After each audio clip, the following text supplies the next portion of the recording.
Hi friends, இன்றைக்கி பச்சை பயிறு வச்சு நம்ம சூப்பராக டேஸ்ட்டாக பச்சை பயிறு கடையில் செய்ய போகிறோம். ஸோ அது செய்கிறதுக்கு ஒரு குக்கர் வச்சுக்கோங்க. அதில் ஒரு கப் அளவு தண்ணி விட்டுக்கோங்க. தண்ணி விட்டுட்டு நம்ம கழுவி வச்சுருக்க பச்சை பயிரை சேர்த்துக்கலாம். இது பார்த்திங்கன்னா இன்றைக்கி ஒரு கப் அளவுக்கு எடுத்திருக்கேன். கிராம் கணக்கில் ஒரு 200 கிராம் எடுத்திருக்கேன். எடுத்துகிட்டு நல்லா 2-3 டைம் வாஷ் பண்ணிக்கோங்க. வாஷ் பண்ணிவிட்டு குக்கரில் சேர்த்துட்டு தேவையான அளவு தண்ணியும் விட்டுக்கோங்க. தண்ணி விட்டுட்டு இது கூடவே ஒரு 3 பல் பூண்டு சேர்த்துக்கோங்க.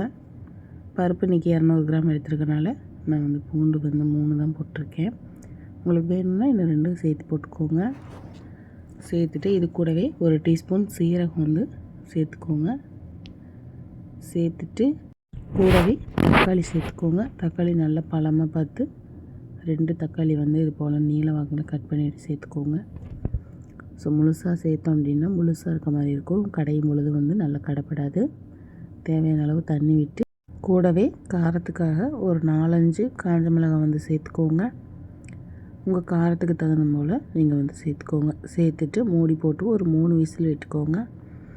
நமக்கு பச்சை பருப்பு சூப்பராக வெந்து வந்துடும். பாருங்கள், நம்ம 3 விசில் தான் விட்டோம். பருப்பு சூப்பராக வெந்திருக்கு.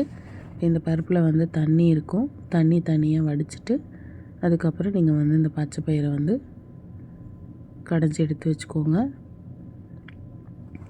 பருப்பு எவ்வளோ வெடித்து வந்திருக்கு பாருங்கள். பருப்பு நான் ஊற வைக்கலை, அப்படியே தான் குக்கரில் சேர்த்துருக்கேன். நம்ம பருப்பு ஊற வைக்காமல் குக்கரில் போட்டு விசில் விட்டாலும் சூப்பராக வெந்து வந்துடும். இப்போ இதை கடைஞ்சி ஒரு ஓரமாக வச்சுக்கோங்க.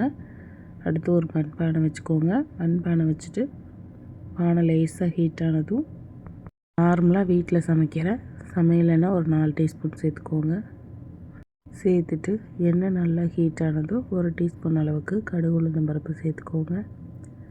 கடுகு உளுத்தம் பருப்பு சேர்த்துட்டு நல்லா பொரிஞ்சதும் ஒரு கொத்து கருவேப்பிலை, 2 காஞ்ச மிளகாய், ஒரு பெரிய வெங்காயத்தை இது போல் சின்ன சின்னதாக கட் பண்ணிவிட்டு சேர்த்துக்கோங்க. வெங்காயம் ரொம்ப பொடியாக கட் பண்ணணுங்கிற அவசியம் இல்லை. நம்ம ஒன்றும் அதிகமாக கட் பண்ணி போட்டாலே சரியாக இருக்கும். அதே போல் வெங்காயத்தை நல்லா வதக்க வேணாம், ஒன்றும் அதிகமாக வதக்கிக்கோங்க. வெங்காயம் நல்லா க்ரன்ச்சியாக இருக்க மாதிரி பார்த்து வதக்கிக்கோங்க. அப்போ தான் நம்ம சாப்பாட்டோடு சாப்பிடும் பொழுது டேஸ்ட்டு சூப்பராக இருக்கும். நல்லா கலந்து விட்டுட்டு இப்போ இதில் ஒரு டீஸ்பூன் அளவுக்கு கல்லுப்பு சேர்த்துக்கோங்க. சேர்த்துட்டு ஒரு டைம் கலந்து விட்டுக்கோங்க. இப்போ பாருங்கள், வெங்காயம் ஒன்றும் அதிகமாக நல்லா வெந்து வந்திருக்கு. இந்த ஸ்டேஜில் நம்ம கடைஞ்சி வச்சுருக்க பச்சை பருப்பை சேர்த்துக்கலாம். சேர்த்துட்டு நல்லா ஒரு டைம் கலந்து விட்டுக்கோங்க. கலந்து விட்டுட்டு ரொம்ப கெட்டியாக இருக்குது அப்படின்னா நீங்கள் 1 கப் அளவுக்கு சுடுதண்ணி சேர்த்துக்கோங்க. நம்ம நார்மலாக வீட்டில் யூஸ் பண்ணுற பச்சை தண்ணி சேர்த்தோம் அப்படின்னா அதில் இருக்க அந்த டேஸ்ட்டு மாறிடும். ஸோ அதனால் நீங்கள் 1 கப் அளவுக்கு சுடுதண்ணி சேர்த்துக்கோங்க. சேர்த்துட்டு இது கூடவே 1/4 டீஸ்பூன் அளவுக்கு மஞ்சள் தூள் சேர்த்துக்கோங்க. இது கூடவே நம்ம குழம்பு மிளகாய் தூள் 1 டீஸ்பூன் அளவுக்கு சேர்த்துக்கலாம். சேர்த்துட்டு 1 டீஸ்பூன் அளவுக்கு சாம்பார் தூள் சேர்த்துக்கோங்க. மசாலாலாம் சேர்த்துட்டு நல்லா ஒரு டைம் கலந்து விட்டுக்கோங்க.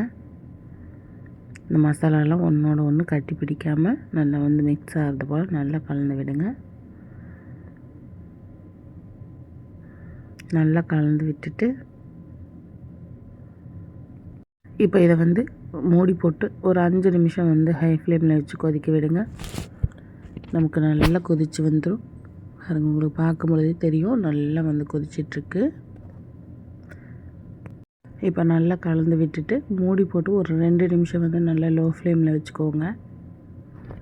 நம்ம ஹை ஃப்ளேமில் வச்சு கொதிக்க வைக்கிறோம் அப்படின்னா தண்ணியெலாம் வற்றி நல்லா ட்ரை ஆகிடும்.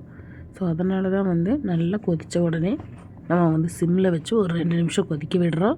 அப்போ நம்ம சேர்த்துருக்க மசாலா, அந்த பருப்போட பச்சை வாசனை இதெல்லாம் போயிட்டு நல்ல ஒரு ஃப்ளேவர் கிடைக்கும்.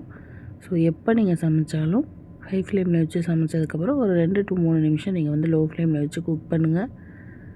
அப்போ தான் அந்த குழம்பு நல்ல ஒரு திக்னஸ் கிடைக்கும். டேஸ்ட்டும் சூப்பராக இருக்கும். நல்ல எண்ணெய் தெளிஞ்சு வரும். ஸோ இந்த அளவு நல்லா கொதிக்க விடுங்க. இப்போ நமக்கு சூப்பராக பச்சை பயிறு கடையில் ரெடி ஆயிடுச்சு. இதில் உங்களுக்கு விருப்பப்பட்டால் கொஞ்சமாக கொத்தமல்லி இலை தூவிக்கோங்க.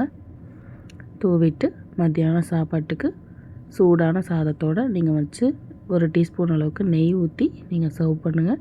டேஸ்ட்டு வந்து சூப்பராக இருக்கும். ஓகே ஃப்ரெண்ட்ஸ், ரொம்பவே சிம்பிள் அண்ட் ஈஸியாக பச்சை பயிறு கடையில் எப்படி செய்கிறதுன்னு பார்த்தோம்.